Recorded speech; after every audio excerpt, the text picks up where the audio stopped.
All right, so let's try to actually move a shape using a rotation. Now, I'm going to draw in my coordinate plane. I'm just going to extend out where it said O. That stands for origin. So we're rotating about the origin. So I'm just going to draw in my X and Y axis here. Now I'm doing, according to my directions, 90-degree turn counterclockwise. So coming up to my chart, that is this top row. Now I'm going to kind of use it that way, and some people don't need to have the formula. They can just draw it out and you'll be able to see if you got the right answer or not after I get done working it all the way out.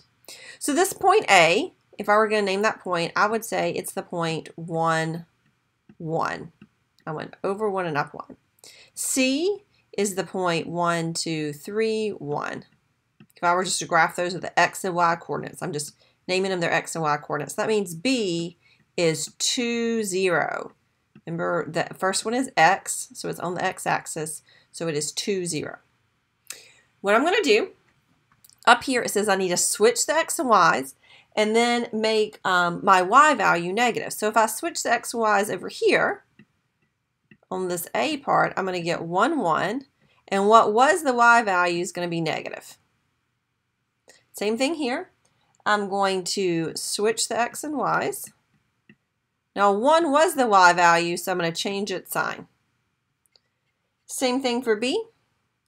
I'm going to switch the X and Y and change the Y value sign. I can't really change the sign of 0 though. It's kind of just 0.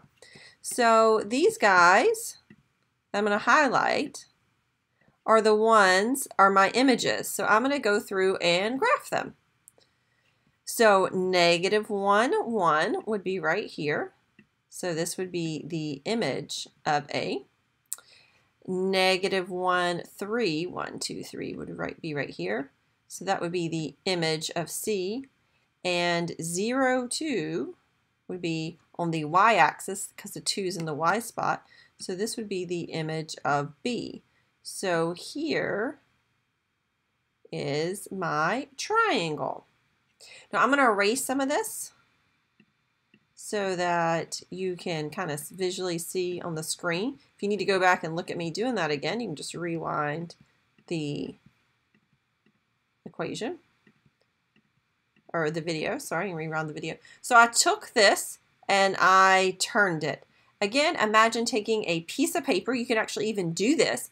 If you line a piece of paper up so that it lines up edge right here, and then turn it 90 degrees.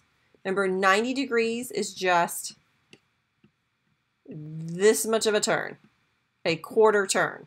So the stuff that was down here has to be up here. So stuff that was on the x-axis has to be on the y-axis.